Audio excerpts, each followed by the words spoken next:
Good night, everyone. I have another true scary story for you. I know this story is real because it actually happened to me. It might not be creepy to some of you, but when it happened to me, I was completely terrified. At the end of the story, I'll ask you as always, is this story true or false? But coming from me, I swear on my grave that this story is true. When I was younger, my parents moved me from the city out into the country. At first, I hated it because all my friends lived in the city, but I went to the small country school out there and made a lot of new friends, many who actually lived very close to my house. One of them, I'll call her Lee, only lived about a block away, and on our days off, we would always ride bikes together and go over to each other's houses to play. I would say I was about 10 or 11 at the time. It was a Saturday, and Lee invited me to spend the night. And of course, my parents said yes, because I was only a phone call and a short walk away from home. Now, this needs to be said. I grew up in a very Christian home. My father was actually a preacher.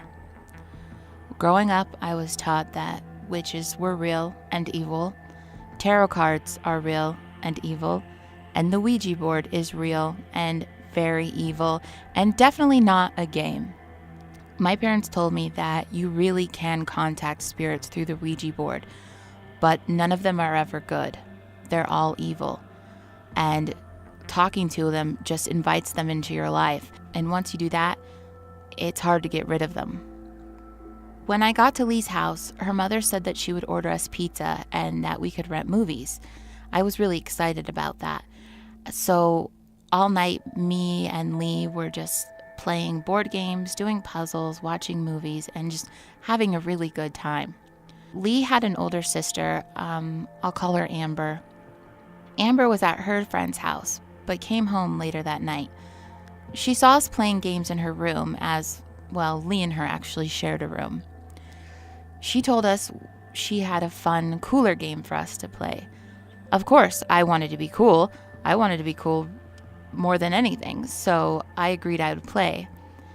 Amber opened the closet and took out a Ouija board. Immediately, my heart dropped. I was terrified of Ouija boards, but she was older and cool, and I didn't want to look like some Bible-thumping freak, so I agreed to play.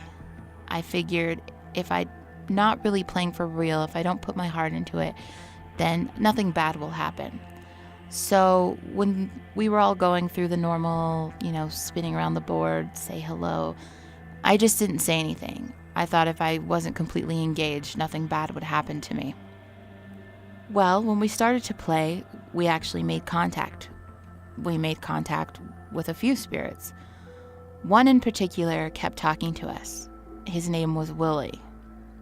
Willie knew a lot about me. Well, he knew a lot about all of us, which made me believe that it was real because he was telling secrets and things about us that we hadn't spoken about. And even if Lee's sister wanted to play a trick on me, she wouldn't have known the things that Willie was saying. At first I was freaked out, but then Willie seemed nice and I thought, this is kind of fun. And we were all laughing and of course I was playing with a cool older kid, so that made me feel even more special. After a while of playing, Lee's mom called us in and said that the pizza was here. We all stopped immediately without saying goodbye, got up and went into the kitchen to eat some pizza. While we were eating, we were telling her parents about all the spirits we were talking to and how cool it was and how we have psychic abilities because we can talk to people from the great beyond and whatnot. I think her parents just thought it was cute and smiled and nodded and said, okay, well, as long as you guys have fun. After dinner, we brought the Ouija board into the living room so we could play while we were watching a movie. By this time, I wasn't scared anymore and I was actually having a really good time. I also kind of felt a little rebellious as my parents told me never to play with a Ouija board, but I was playing with one, and so I guess that in itself made me feel cool. The only thing was, this last time when we played, Willie's tone changed. He wasn't telling funny jokes or secrets. He was actually saying some really weird things about he wanted to come home with me and that he wanted to be with me and always watch me. And it was very odd because he was only talking to me. He wasn't recognizing Lee or Amber's questions. He was only responding to me. That original fear that I had felt when they first brought out the Ouija board began to return. And I took my hands off the planchette immediately and just said, I don't want to play anymore. Well, Lee and Amber's hands were still on the planchette and Willie kept talking. He told me that I need to start playing again. I said no. And then Willie told me that he wanted me to lay down with my eyes closed so that he could hypnotize me. I almost peed my pants. I got very upset, and Lee's parents could see that, so her father said, okay, girls, that's enough. Let's put it away. It was very obvious that I was on the verge of tears. Now, mind you, Lee's father picked up the board, and again, no one said goodbye. He put the Ouija board back up in the closet where originally Amber had got it from. And he told us that we could sleep in the living room and continue watching movies even after he went to bed. And it made me relieved that I wasn't sleeping in the same room with the Ouija board, but I couldn't go to sleep. I was 100% terrified. I was afraid that if I went to sleep in the middle, somehow Willie would creep into my mind, and he really would. He said hypnotize, but I think he meant possess. And I was not about to get possessed by a demon named Willie. I stayed up the entire night. Now, I'm not sure exactly what time it was. It was very late, and since the witching hour is at 3 a.m., I will say it was about 3 a.m. I was in the living room, and the kitchen is right next to the living room, but there's no wall separating it. It was kind of like a open concept flooring, and the faucet turned on. Now, I was sitting up on the floor, and I couldn't make direct eye contact with the faucet from my position, but I could hear it. Someone had turned the faucet on full blast, and it wasn't Lee because she was sleeping next to me. It wasn't her parents or her sister, because to get to the kitchen, they would have to pass through the living room from their bedrooms, and nobody had gotten out of bed. I froze with fear. I did not know what to do. The only thing I could think to do was begin to pray. So I prayed to the Lord to send angels to come and protect me from Willie. After about 30 seconds to a minute, although it felt like 2 hours, the faucet finally turned off. I began to try to calm down and think with my rational mind that it wasn't the faucet. Maybe it was the hot water heater turning on, it was the air conditioning coming on, or water running through the pipes, and just house noises that I wasn't used to. Although it wasn't really helping because it was definitely the sound of a faucet turning on full blast. But just to make myself feel better, I worked up the courage to sit on the couch so I could peer over the back of it to look directly at the faucet. As I peered up, the faucet was still off, and I stared at it for about 5 to 10 seconds. I was about to turn around to turn back to the TV, and the faucet turned on again. I immediately hit the deck. I put the covers over my head. I was holding onto my pillow, and I just kept praying over and over, Jesus, please protect me. Jesus, please protect me. Jesus, please protect me. Again, after about 30 minutes, the faucet turned off again. I, of course, did not sleep. Finally, when the sun started to rise and the morning came around, Lee's mom got out of bed to make some coffee. I think I scared her a little bit because I don't think she was expecting to see me sitting straight up with my eyes wide open. She knew that I was upset, and she kept asking me, "Dear, what's wrong? Are you okay? What happened? What happened?" And I couldn't speak. I couldn't tell her what happened. It would sound ridiculous. The faucet turning on and off, that's nothing, right? So I just told her that I just couldn't sleep.